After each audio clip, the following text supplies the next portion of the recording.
Yeah, come and take a look at the snow.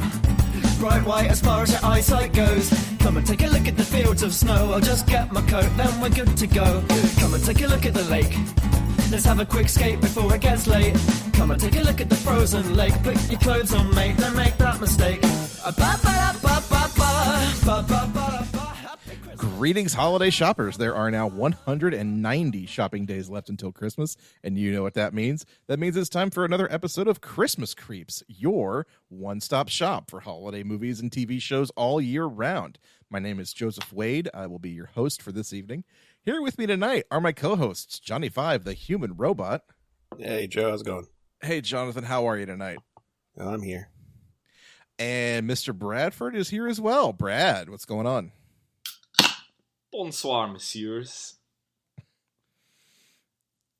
I'm going to have to get the translator app out. Hang on one second here, folks. Good evening, misters.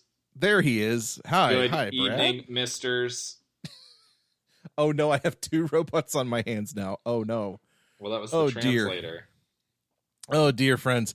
Well, welcome to summer 2024, everybody. The sun is hot. And the movies are terrible, and summer action season is here again, friends, because guess what? Tonight on the show, we are discussing the 1998 action movie to end all action movies. Yes, that is correct. We are talking about Armageddon tonight. No, we're not.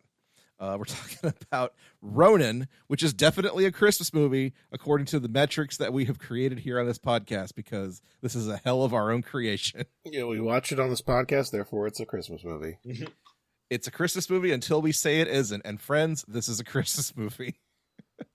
So buckle up, strap yourselves in, and you know what? I'm just going to go ahead and say it. Grip it and rip it. Yeah, I already opened mine. Aw.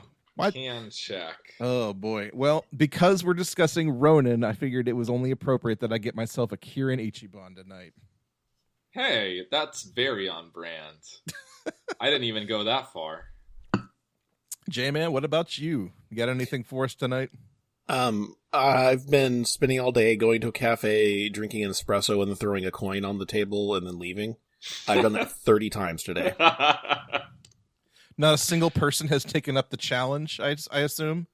I've gotten into several cars immediately afterwards, too, that were just already waiting for me somehow. It's not at all suspicious. Very nonchalant. Not suspicious in the least, no. Bradford, what about you? I got an Aslan Double Orange Starfish Double IPA. Ooh. You made up at least 3 of those words. Yes. Starfish is one of them. That's 2 doubles too many. It's a double. Yeah, you went to Tim Hortons, got double. It's very good. From a local place, Aslan. Big ups. All right. Big ups to Aslan. Local to Narnia. You beat me to it. Because that's the name of the lion is Aslan, right? Mm-hmm. Is it? Is that the lion? I was just making shit up. Damn, that's a fucking coincidence. Or is it the witch? Or was it the wardrobe named Aslan? I don't know. I don't think he went as far as naming the wardrobe anything. I think the wardrobe was named Armoire. Hey, that's a French word, and that reminds me of the movie we watched tonight, because it's all in France. Oh, boy, friends. The French Connection? The French, kind of. I mean, it comes from the director of The French Connection Part 2, John Frankenheimer, who we have discussed on this show many, many moons ago in our second episode when we talked about reindeer we did reindeer games? We did reindeer games like an entire lifetime ago on this podcast. And as I recall, J-Man, you and Karen and I spent about half that episode trying to identify a single pinball machine. Yes, sounds about right.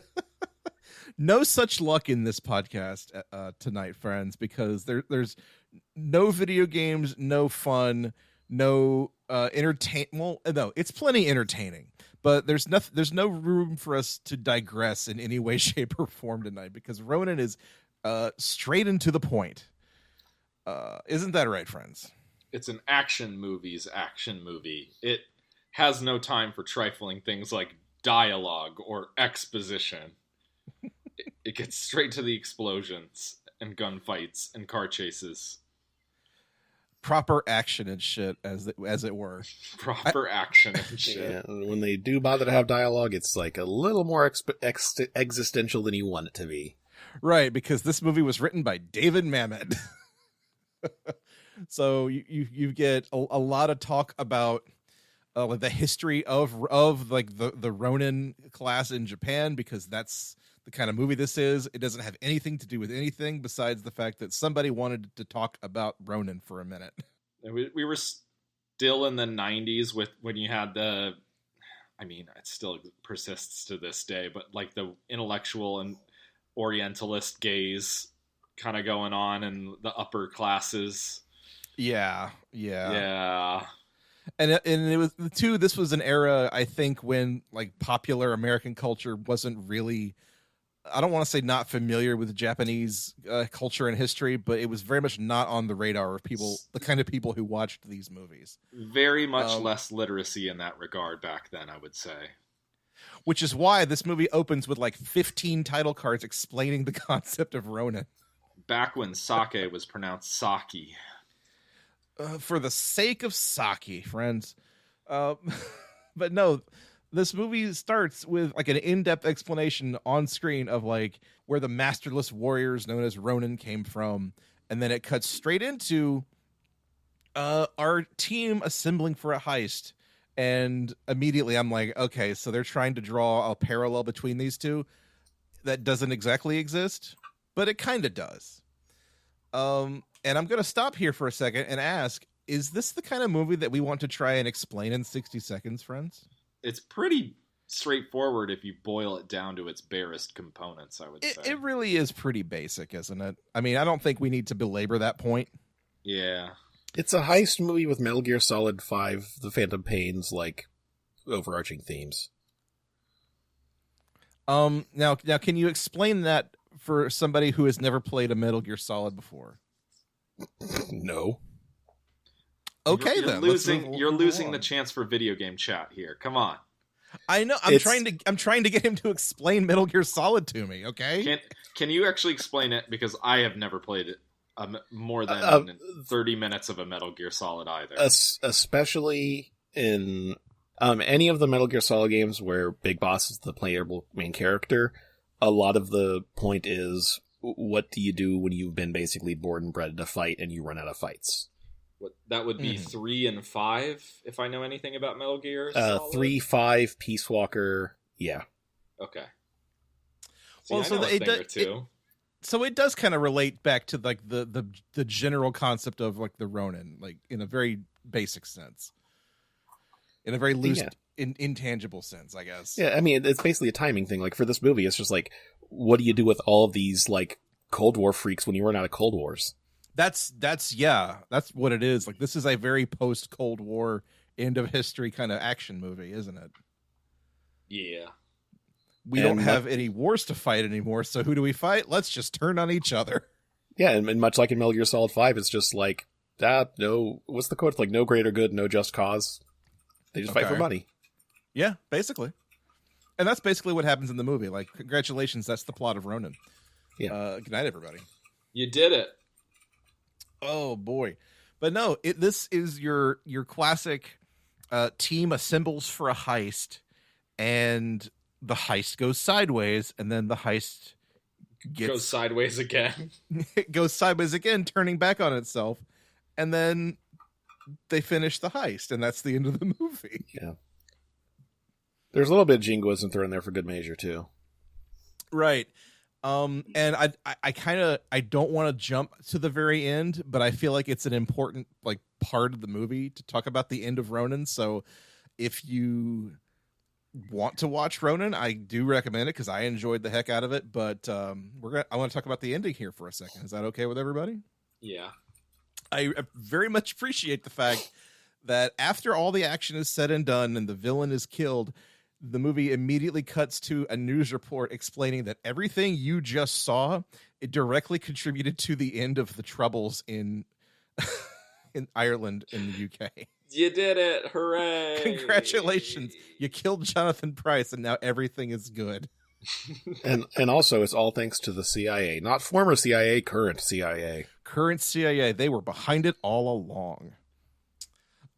But that's really not what the movie is concerned about, because this is one of those classic Hitchcock, everybody's after a briefcase. What's in the briefcase? Nobody knows, and it's not important kind of movies. I still want to know what was inside the briefcase. I'm mad that I don't know what's inside the briefcase. Considering an Irish terrorist and some Russian terrorists were fighting over it, I'm just going to assume it was like parts for a dirty bomb or something. Yeah, that would have been my first go-to as well, yes. So how about that Christmas, friends? There is some Christmas. At one point in a chase sequence, a tree is run over. Yes. There is mention of Christmas in the plot.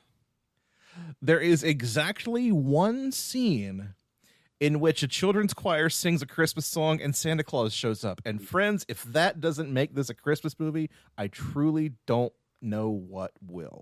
Again, we have had bigger stretches on this show. No, yeah, absolutely. Like, we did an entire episode on Jurassic World where the entire Christmas aspect of the plot is that two kids get tickets to Jurassic World for Christmas, and that's it. Santa Claus literally shows up in this film. I'm good with that. I'm totally good with that. If that means that this movie shows up on like every action Christmas movie list from here until Doomsday, A-okay with that. So Truly A-okay with that. But yeah, friends, do we want to get into like our cast of characters on this? Yeah, it's good. Cast is good. Cast you got Bobby De Niro is playing Sam, a asterisk after that CIA guy. Right. We have Jean Reno playing Vincent, who is insert like, your shady agency, GIGN 9, fucking, I think it's the French one, isn't it? GIGN 9. Yeah, I think he's like former French intelligence. Yeah. And this is also the same year that he played basically that same character in the Matthew Broderick Godzilla movie. So I'm going to assume that these movies are related now. Yes. And since this is taking place in France, he's kind of the materials guy, gets everybody what they need, has all the intel, is in the know. I'm sure there's a more official term for that, but he's the guy you go to with what you need. You know, he gets you what you need. He's the hookup. He's the hookup, yeah. And then you get Sean Bean is in there, which I feel like even at this point in his career, it's like a bait and switch, because you see that guy show up in any movie and you're like, oh, this guy's going to eat it so hard. Yeah. And he doesn't. He plays Spence, who's like, I guess he's your Irish character. No, he's British. He's the cocky SAS British guy. Okay. And he's weapons. Or he's supposed to be weapons. He's supposed to be weapons. That's right. No, he's not Irish. Deidre is Irish. Yes. There's your Irish connection there. But the person getting this organization together is Deidre, played by Natasha McElhone. Yeah, I just know her as the girl from the Truman Show. But she's the one setting up the team and giving them the job of finding and retrieving this briefcase. Yeah. Lastly, we got Stellan Skarsgård as Gregor, a KGB German weirdo. He's tech. Yeah, he's German tech weirdo. Yeah, and then Skip Sudduth is Larry, the driver. Poor Larry. I feel like this guy got the short shrift on just about everything in this movie. Yeah. Oh boy. So Deidre tasks them all with finding a case. She refuses to say who's hired her, what's in the case, anything like that. Which, honestly, if I was one of these guys, I would just walk at that point, because it's just like, I don't really give a shit what's in the case. What I give a shit about is how many people are trying to kill me once I have the case. And she's not very forthcoming about that either. Oh, no. Yeah. But yeah, it's initially set up that they have to retrieve the briefcase from a convoy of, quote, very unpleasant individuals. So it's not just, we have to get the case. It's, we have to get the case away from these very, very tough dudes. And it becomes more of a spy thriller than I expected it to be initially, which I enjoyed. I actually really enjoyed the espionage part of this movie. good stuff all around. But Yeah. We have there's just not to go too into details on it because it's a fun watch. I do recommend this movie. It is a little depressing when you think about it too much, thematically, but yeah, just watch the cars go boom. I love the Paris car chase so much because every car in it that's not it feels like a Grand Theft Auto 5 chase where it's all of the NPCs are just randomly crashing into shit around you. Yeah, they take great pains to make this seem very realistic, and I do appreciate that because man, some cars get crunched up in this. Yeah, you did get a couple of good action scenes that take place kind of in the shadow of the Eiffel Tower, which I also appreciate. And it's at this point I kind of want to stop because somebody on this podcast recently was in the shadow of the Eiffel Tower himself, wasn't he? Yeah, I went to Las Vegas. Yes. Oh, you stayed at the Paris, huh? That's a fun hotel. That's me. Yeah. Yeah, I really enjoyed the miniature golf course. I hit the banked the ball off the Eiffel Tower there. They said I wasn't supposed to do that. The cops said that, but I mean, hey, if you got the hole in one, if you got the hole in one, you get the free game and the free dinner at the Gordon Ramsay restaurant. So yeah, exactly. It's all worth it in the end. But no, Bradford was recently over that way. So, Brad, what can you tell us about Ronin and Paris and all that fun stuff? What a fun coincidence, right? Right. Yeah, I was there recently. It's Paris is a city. It's a city that exists. No, you have the start of the movie. It takes place at Montmartre, it's fun. Good job there. It's kind of weird that the sense of place in this movie is a little odd. The car chase starts on what I can assume is the right bank, and then at some point it goes across the river because they're having a car chase through the elevated part of the metro that's down on the left bank, which is right. It's an awfully long way to have a car chase, but maybe they're just having a really good car chase. Also, you can't do that in Paris traffic. Come on. It's a terrible place to drive. Why would you? I did love seeing the high speed chase was basically going 25 miles an hour because that's about as fast as you can fucking drive in Paris. Yeah, if you're lucky. Yeah, it's a lovely city. I thought it was overrated. I thought it was going to be overrated the first time I went. It's not. It's nice. I don't know. I don't have any special insight. I'm just a tourist, man. I didn't expect you to go to the shooting locations of Ronin or anything. That would have been fun, but nah, I'm not going to do that. Somebody else in a Jaws shirt did that. You can see it on our Discord. Yeah, put a pin in that for later, huh? But no, I mean, so where all did y'all go in Paris? We did all the touristy stuff. So we did the Eiffel Tower. We did the Musée d'Orsay, the Louvre. We stayed on the left bank. So we stuck around there mostly. Did some shopping. What else did we do? We did not go to the Arc de Triomphe this time or the Champs-Élysées. It's too crowded. Yeah, just kind of there. It's I can go to the Gap at home. I don't need to go to the Gap in France. We got one of those in New York. It's not that big a deal. Did you go to Reptar World? Reptar World? Yeah, I was trying to make it there, but we didn't have enough time on our schedule to make it to Reptar World. I think it's Reptar World, right? They changed its name a couple of years back. The only thing I remember out of Rugrats in Paris is the strangely racist song about Chucky doing martial arts. I don't remember that at all. You're gonna have to enlighten us. This is way outside of my wheelhouse because I gave up on Rugrats real early. My mom ran a daycare, so that's fair. I don't know that I actually ever saw. Did that get a theatrical release? Oh, I think it did. Yeah, it was kind of a big deal, as I recall. It had an N64 game. It had Rugrats in Paris, 30 million budget, 103 box. Good Lord. The big thing with that is it was they came out with a new character.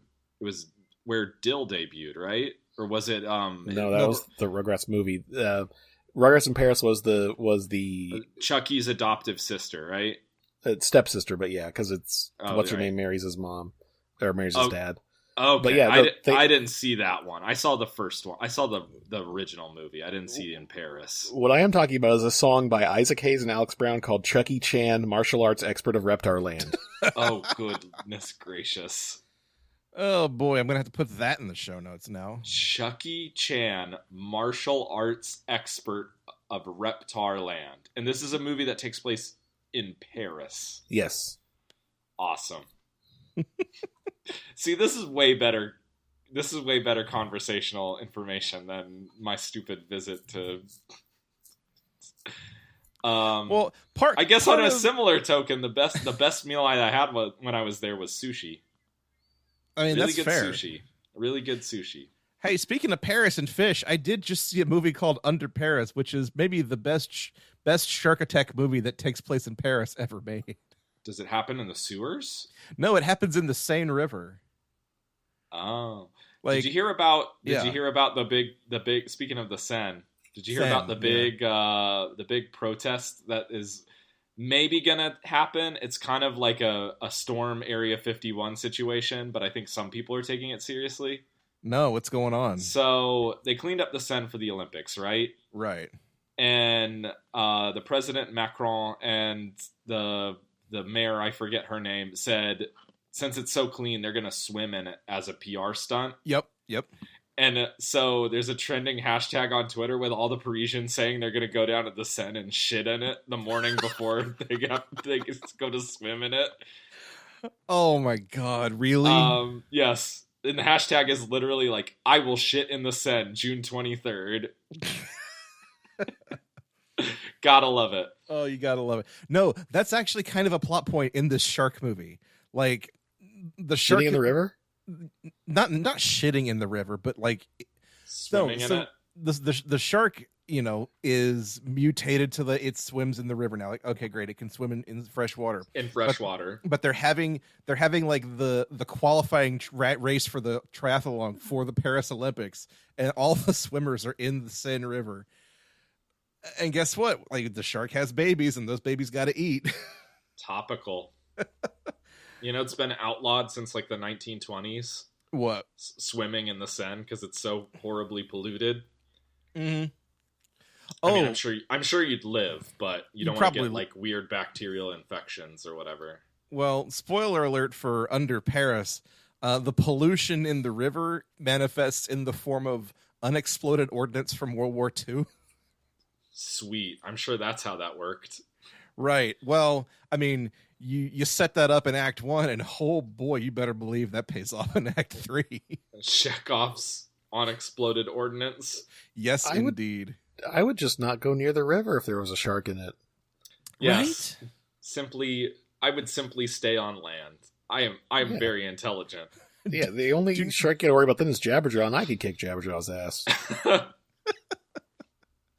Do not swim in the river that they don't want you to swim in, and you can't anyway because it's too polluted. Problem solved. Yes. What else? Unfortunately, no swimming occurs in Ronin, which is a damn shame. That is a real shame. I'm going to try to get us back on track here. I know I wanted to talk about Brad's recent visit to Paris because it was kind of topical, but also just I was hoping we could maybe not talk about Ronin for 15 minutes. I think we can achieve that. I'm trying to think of. Let me just here.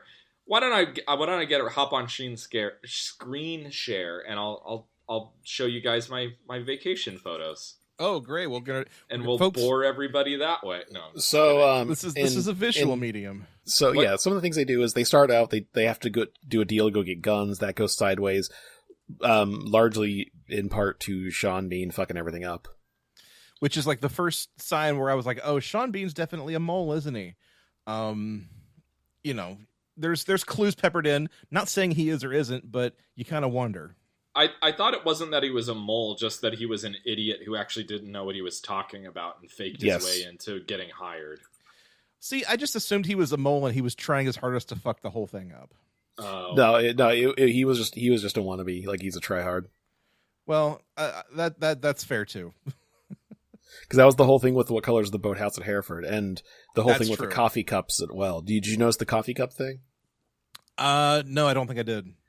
When he first meets Gregor, the computer nerd, I'm doing air quotes here on the audio medium, accidentally knocks over a coffee cup. Gregor catches it on the way to the ground, and just like complete pure reflexes. So it's like, okay, well, Gregor is way more competent than he's letting himself on to be. And then when Sam confronts Spence, he manages to push him into a coffee cup that Spence then knocks down, and it completely throws him off guard that this coffee cup was there. So it's like, one of these guys is a professional, one of these guys is not. Right, that makes sense. Okay, I see that. No, I think I just kind of assumed that his incompetence had to be a put on, and that he was actually trying to, scotch the entire operation. But I like I mean, I see that and I get it. So I'm going to take that as a given, though. Yeah, things like after the gunfight, he has to go throw up because he's not been in gunfights before. Right, he's not used to that. Right. Yeah. Fair enough. So then when there's a little bit more of Deirdre and Sam go on to stakeouts, and then they go on makeouts as well. Right. Nice. Which I'll just not that these ages are a problem, but it's just, couldn't you have found literally any actor younger than De Niro? Because De Niro's about 60 in this, and Rob McElhenney's sister Natasha is about 30. Yeah, I mean, I get the age difference is kind of icky, but like, I feel like if De Niro wasn't in this movie, it wasn't getting made. So yeah. Yeah, it's a weird thing where it's like De Niro's too old to be doing this shit, but at the same time, it's like, no, this is a De Niro movie. That's why it exists. Yeah, exactly. But I do really enjoy the little espionage scene where like they pose as a couple in a fancy hotel, and they get like as a bellman or some other tourist to like take pictures of them in front of the convoy of people with the briefcase, so that they can get pictures of the briefcase. But they're making out like they're just dumb tourists. It's a clever little scene. It's very good. It's also in the trailer. That is true. They shot their shot. Putting it in the trailer, unfortunately. Make you think it's going to be a more fun movie than it actually is. Yeah, for sure. But the car chases are brutal and great, and I enjoy that. So that's really what you're coming here for, I think. Some good car chases in this movie, I would say. Yeah. Yeah. So yeah, they get the briefcase. They start the heist. They get to the briefcase. Gregor switches it out, unknown to them. Sam immediately notices, though, because the briefcase, like, I think the paint from the briefcase rubs off on his hands. Yeah. Turns out that's a bomb. Gregor fucked them over, so they all got to run. Yeah, and now this is in Nice, where the switch out happens, because I think that's where we get the one Christmas scene where like the boys' choir is outside and Santa Claus is giving candy to kids, and so we're in scenic southern France, I believe. That's correct. That is correct. Ironically, the two cities that I've been to in France are both the cities in this movie. This is a Bradford travelogue film, basically. I wish my life were this exciting. Actually, no, I don't. That would be nerve-wracking. Anyhow. Yeah. But no, they realize they decided to try and triangulate Gregor's location using his cell phone, and like this being 1998, my first thought was, you can do that? Oh, the CIA can. The CIA can. But then, that's 1998 technology. Yeah, we have one other character you mentioned before. Jonathan Pryce plays Seamus, who is Deirdre's contact of some sort. Right. I did also catch that there's somebody's contact. I can't remember if it was De Niro's or if it was Deirdre's, but they refer to him as the man in the wheelchair. And reading up on this, apparently that was meant to be a reference to the Bourne Identity. To the Bourne Identity book in particular. Book, yeah. So this links into the Bourne Identity universe, apparently. No, Somehow. it's just like fucking wink, wink, nudge, nudge. Basically, it has nothing to do with Right. anything. The Bourne Identity book is about fucking about the Jackal. That means nothing to me. What? Have you seen the Bourne Identity movie? A bajillion years ago. You notice how there was nothing about famous international assassin the Jackal from the 70s in it? Yeah. Okay.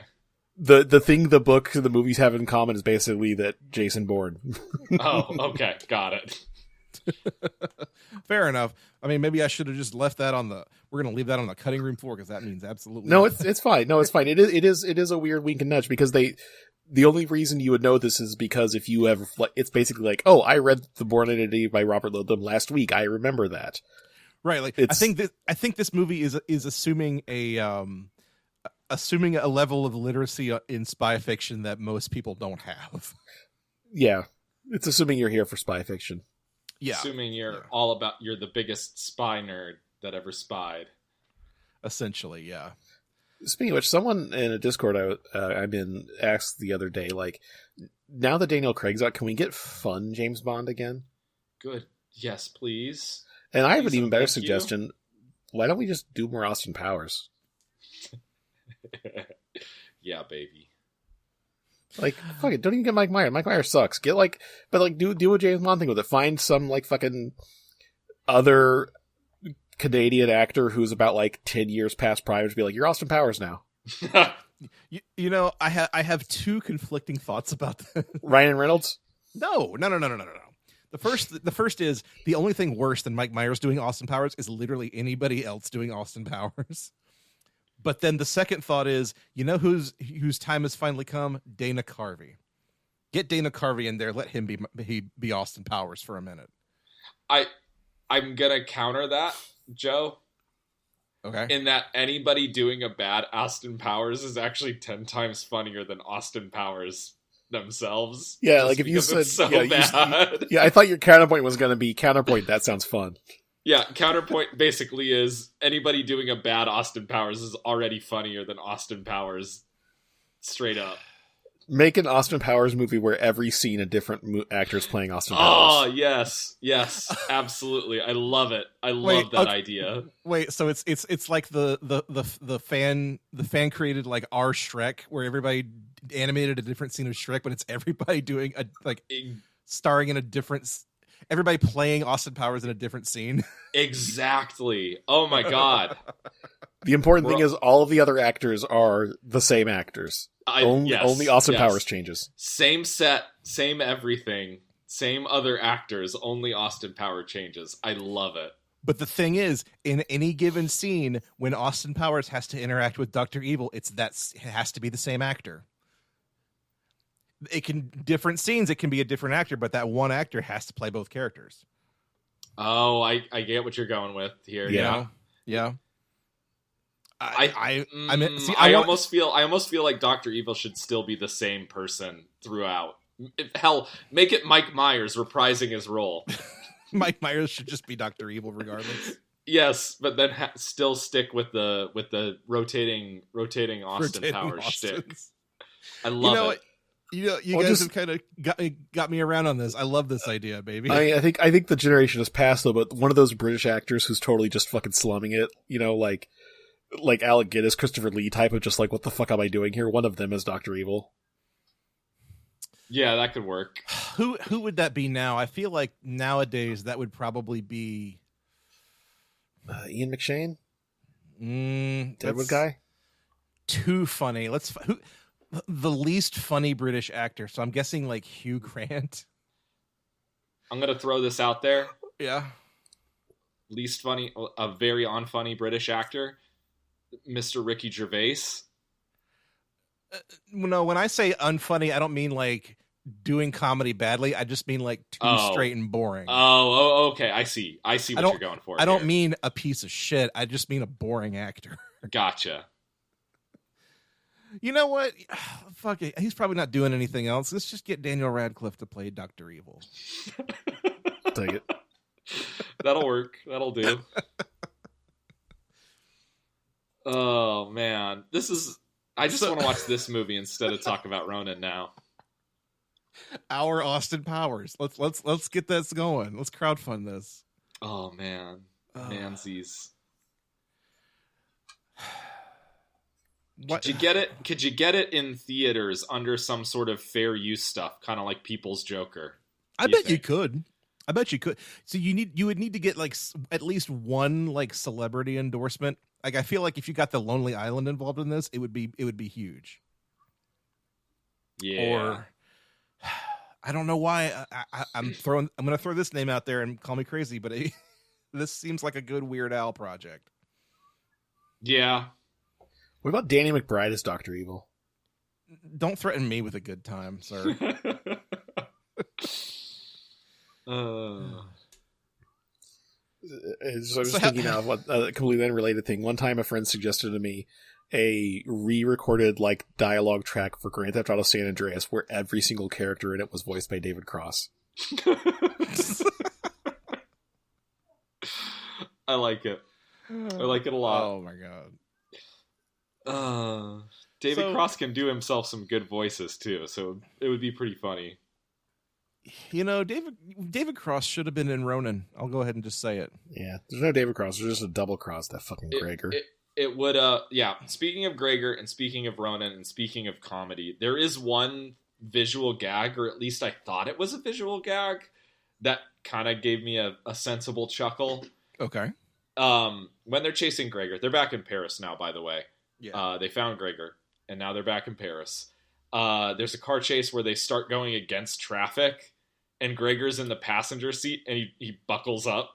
Yes, I love that. When they start going against traffic, like, you didn't buckle up before when you were driving recklessly, but now that you're going against traffic, now's the time to buckle up. Yeah. Yep. That's good stuff. Yeah, they have some other stuff going on. Like they go to Gregor first has a deal in a like a Roman Colosseum ruin, basically. We end up finding out that Mishi is who is after the briefcase on the Russian side of things. Right. Yeah. Who is the boyfriend of Katerina Witt? Okay. I'm sure her character has a name. It's Natasha something or other. Yeah. Anyway, they put together eventually. At some point, basically, Seamus kills Larry, runs off with Deidre and Gregor. Deidre and Seamus are basically holding Gregor at gunpoint. Gregor has mailed the suitcase to himself. Yeah. So he has to go to Paris to pick it up eventually, which is how they get there. Yeah. Meanwhile, Sam has gotten right. shot in the middle of all this. Yes. And there is just an absolutely brutal bullet removal scene. Oh yeah, it was pretty. Yeah. I'm not the most squeamish person, but I think I had to look away at least at one point, just based on the faces. Yeah, we haven't watched something this bad in this regard since like Prometheus. Yeah, just like the extreme body horror of how surgery works is just a little too much for me. Yeah. But it's very like matter of fact. He's like walking him through it, and then at the very end, he just goes, "If you don't mind, I'm gonna pass out now." And sure enough, he's gone. I mean, that might have been my favorite gag in the movie, and I don't even want to say that was a gag. It was just like, yeah, I would probably pass out too. Merry Christmas, one and all. But yeah, we're back in Paris now. We get the wild car chase that we were talking about through the city streets and the tunnels and whatnot. And the finale of this movie takes place at like the ice show with Katerina Witt. And this is kind of, I don't know. I don't want to say this is where the movie lost me because it didn't really lose me, but like it lost a lot of momentum here for me. Yeah, because I feel that like the double crossing and like, all right, let's wrap the plot up and just get out of here. There's a little too much pun not intended. Pun actually not intended, but once they get out of the cars, it loses a lot of fucking steam. Yeah, I mean, Yes. We spend like, yes, exactly. They spend 3/4 of this movie it's action scene after action scene after action scene with a little bit of exposition in between. And then we just like, then we're at what, you know, is typically the first quarter of a movie speed, right? Right. Yeah. the slow build-up, it comes at the end for some reason. But it's not really building any sort of tension, so to speak. I feel, I don't know. It's where all the parties come together, and you finally get that scene where, like, all right, who's going to get the briefcase? And it's just kind of double crosses and explanations, and I guess I'm just not here for that in a movie where it really is all about the car chases. Right. Yeah, it feels in a way like one of those things where it's like the screenwriter director is like, oh shit, we gotta finish this movie, don't we? Yeah, like you have to do it because the plot has to wrap up. Oh, but like, man. The screenplay is due in a week. I gotta bang this out. And then no second draft was made. No, my imaginations were just like, oh shit, we're at an hour 45. The studio said we gotta keep it at 2. Okay, I can do this. This happens. This happens, but very slowly. But yeah, I mean, lots of gunfights and shootouts, and I'm going to let John finish the movie from here. Yeah, so everyone dies. Gregor has a sniper that is basically a kill switch on the figure skater Natasha. Mickey is just a psychotic asshole. He fucking lets Gregor kill her. Yeah. And shoots Gregor in the head. Then Seamus shows up and kills Mickey. And then the CIA shows up and kills Seamus, at which point Robert De Niro Sam reveals that he is not ex-CIA, he is current CIA. His entire mission was to get Seamus.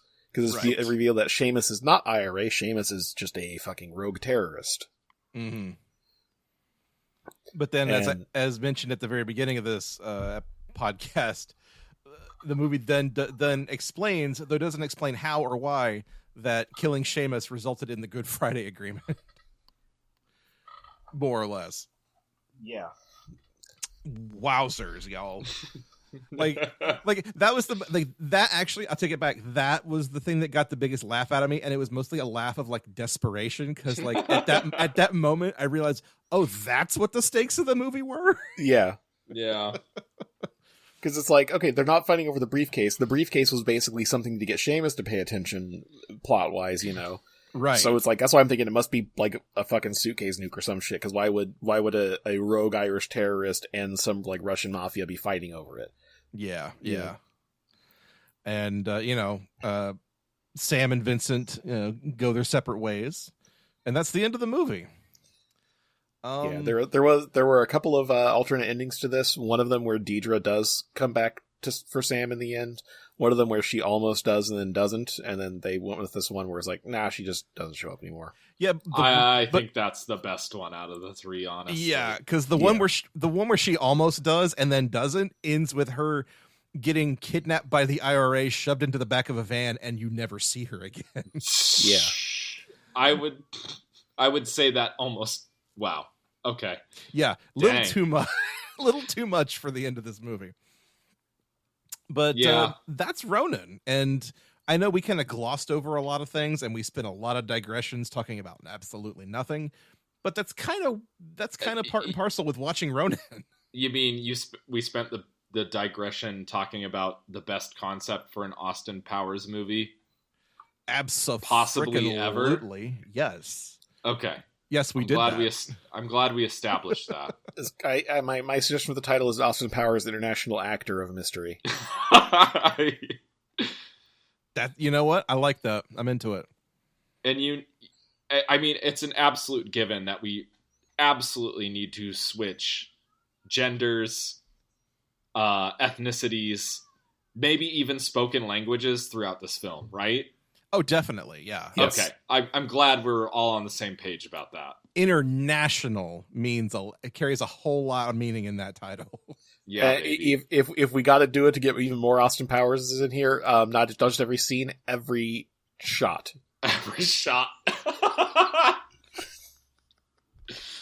Oh man, how unwatchable can you make a movie? Well, we're gonna find out. Oh god. So yeah, if anybody wants to take it upon themselves to get that kickstarted, here's a free idea. Make the internet explode. All I ask is that you credit us for it. I'm in love with this idea. I love it so much. Yeah, absolutely. It requires so much more effort than just simply animating a scene from Shrek. But you know what? When has that ever stopped anybody? I really hope we do. I hope people listen to this and take that idea seriously, because I would love to see that. And for it to come from the episode where we talk about a Robert De Niro action movie, even better. But friends, that's going to have to do it for this discussion of Ronin. So let's go to the crankometer, where we can rate this movie and be about our merry business. The crankometer is our patented XY axis for rating Christmas movies. The X-axis is how Christmassy a film is, and the Y-axis is how good a film is. So, friends, how Christmassy is Ronin? Not very. No. It feels like we know there's some like Shane Black where it's like, yeah, they just have Christmas decorations up for lighting or whatever. This just more feels like they had Christmas decorations up because this is Cobra level. They're up because they were already up in the town they were filming in. I think that might be actually it. Yeah. The PA forgot to take the Christmas tree out of the alleyway where they were filming the chase scene. And they happened to run over it in the middle of the chase scene. I get -2, maybe -3. I don't want to go too far into the negative because it's not like they really misuse any of it, which is kind of our biggest sin against that kind of thing. But it's not there. You're right. And if you told me that what happened was that they were just filming it in December, and so they decided to write a couple of Christmas things into the movie, I believe that. So -2? I think a -2 is fine. Yeah. Yeah, I'm going to go with -2 because you could have done a little more with it. Right. Like there's a scene where Sam and Vincent are talking, and Vincent says, "What do you want for Christmas, mon ami?" And Sam says, "My 2 front teeth," and that's it. Sam also has a French accent. Yeah, sure, why not? I love it. It's in France. Everyone has a French accent. Yes, that's right. When in Rome, I don't right? also but more to the point, I don't know how they do it in France because I've never been there in December. But like, none of the hotels are like even the big fancy hotel in Nice doesn't have a single Christmas decoration. Yeah. Like, your theory feels like it's probably true. Like, they just happened to have some Christmas stuff around during one portion of filming and decided to just roll with it. Yeah, and it might be with -2. Like, I would say anything more than that, you're into, like I said, Christmas shoes territory where it's like you're doing bad with Christmas. And this is just like, wait, why did you do it at Christmas? Yeah, and in all, if they shot this on scene, I don't know. I didn't stick around. Okay, I didn't stick around for the credits. This was probably shot in like January, February in Paris because it's the least crowded time in Paris as far as like tourism goes. So they're just like, fuck it, we'll just make it set at Christmas, you know. Yeah, absolutely. Since all the trees are bare and everything like that. So yeah, they probably had a practical reason to have it set during winter there. So to answer your question, the production dates for Ronin were November 3rd, 1997 to March 3rd, 1998. Yeah, that makes sense. So there you go. Yeah.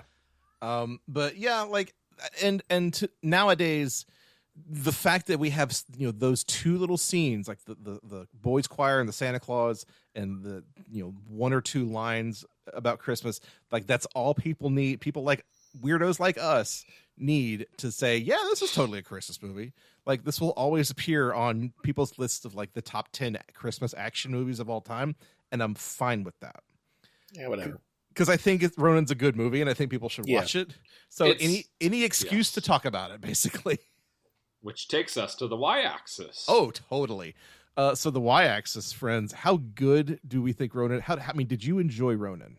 I enjoy it a lot. Like, it is kind of depressing when you think about it too much plot-wise, because it's just like, oh, holy shit, these guys are just like broken. You become a mercenary like this when you have nothing. Like, you're just like, well, the job I had was killing people for the government, and now the government said fuck off. So it's a good movie, though. I enjoyed it. Right. I mean, I think I said this to you guys in our back channel after I finished it. Like, this comes from the school of like action filmmaking where jokes are like wasted dialogue real estate, and I appreciate Yeah. that this movie doesn't have jokes. Right? You know, like this is an action movie. This is not a comedy. And You yes. also had mentioned it was before action movies became Joss Whedonified. I mean, it's if you want to get technical, like it was in that era where that was starting to happen. But this is from like this is made by people who didn't like deal with that shit. Yes. Yeah, And I appreciate it. Like I said, the back channel myself, just to keep talking about the back channel, was that I compared this to a musical, like a Pirates of Penzance musical, where it's like we have 3 lines of dialogue that establish the need for another song. Now it's another song. No more dialogue. This is like we have enough plot to start another car chase, and that's fucking it. Yes, and I appreciate that. It has a candor that you don't often see in movies these days. Right, and right? it takes the time to have a character that we have not met before show up and explain why the movie is titled Ronin, and I also appreciate that. Which was Vincent's brother, which we didn't even mention. Right, he's the veterinarian who pulls the bullet out of Robert De Niro's stomach. Right, when Sam's getting doctored up after getting shot. Right, but then like he's got his little model feudal Edo era castle. And he explains like the story of the 47 Ronin to him, and he just kind of gives this whole like the whole like philosophy and worldview of like hired assassins in the modern age. It's like, okay, I see what you're doing here, movie, and I know that, you know, good for you. You have explained the title of this movie. Thank you. You have successfully explained the title of the movie so that drunk people in the audience can say, he said the title of the movie. Take a drink. There you go. Yes. And yeah. So as far as the y-axis goes, I would like to say this is a 4, because I do enjoy this kind of action movie. It's just no nonsense, no bullshit. Let's just smash up some cars and shoot some guns. Watching this again, I was a little taken aback by like how it just jumps in and is just like, we're doing a mission. What mission? Don't fucking ask. That's what mission. Exactly. It takes a minute to be like, okay, this is all the information I'm getting. I'm cool with this. It takes a minute to get to that point, I think. Yeah. But that's not too big. That's why I would say 4 instead of 5. I would definitely be comfortable giving this a 4, though. Very, very extremely entertaining. Yeah, I would say I would lean more towards a 3, but I'll go for a 4. It was a good time. I'd watch it again if it was like on TV, you know, which is pretty good bellwether for like whether a film is good or not, or at least watchable, I suppose. Yeah, if you could just drop in and watch half an hour of it and not feel like you're missing anything, that's good stuff. For sure. So yeah, I think we've settled. Our crankometer score for Ronin is a -2, +4. So I know hurricane season is here again. So take your hurricane chart and map out where Ronin is on the chart, and stay tuned for more Christmas Creeps Madness coming your way. We do have another episode coming out soon for the 4th of July. We're calling our shot. We're going to watch Jaws, everybody. The remember OG? Remember that time Donald Trump took a hurricane chart and drew on it himself to make his dumb bullshit look more correct? As somebody who makes maps for a living, I think about that like every week. It's ridiculous. That was 34 years ago. Did you know you could just draw a penis on any map? It's you true. Really can. There's nobody stopping you. Nobody will stop you. Look at a map of the Dallas-Fort Worth metro area. The Beltline type interstates make a upside down dick and balls on the. Okay, I have to look this up. You're fucking with me, right? No, look. Let me pull up the map myself. All right, here we go.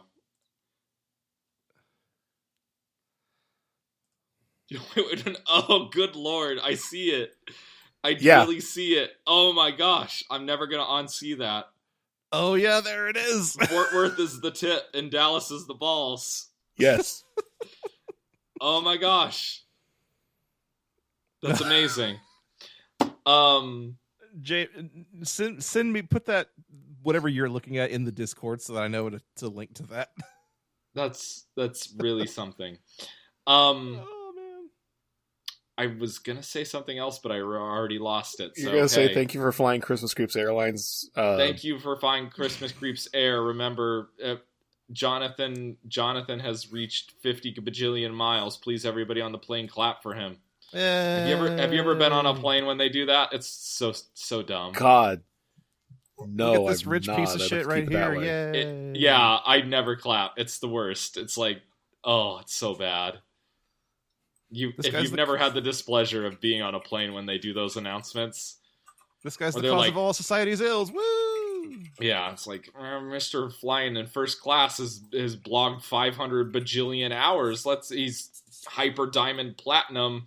He gets a free blowjob and a whiskey every 47 minutes. Let's all give him a round of applause, please. It's the worst. Hate that. Yeah.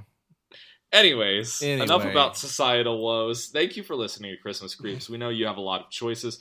When it comes to your choice of carrier here in podcast land, and we do appreciate you for listening, please check the manual in front of you for all of the safety instructions for this aircraft. My name is Mr. Bradford. I've been Joseph Wade. I'm Johnny Five, the human robot. Join our Discord. Go to the show notes and join our Discord. That's the last thing I have to say tonight. Good night, everybody. Good night. Happy Christmas.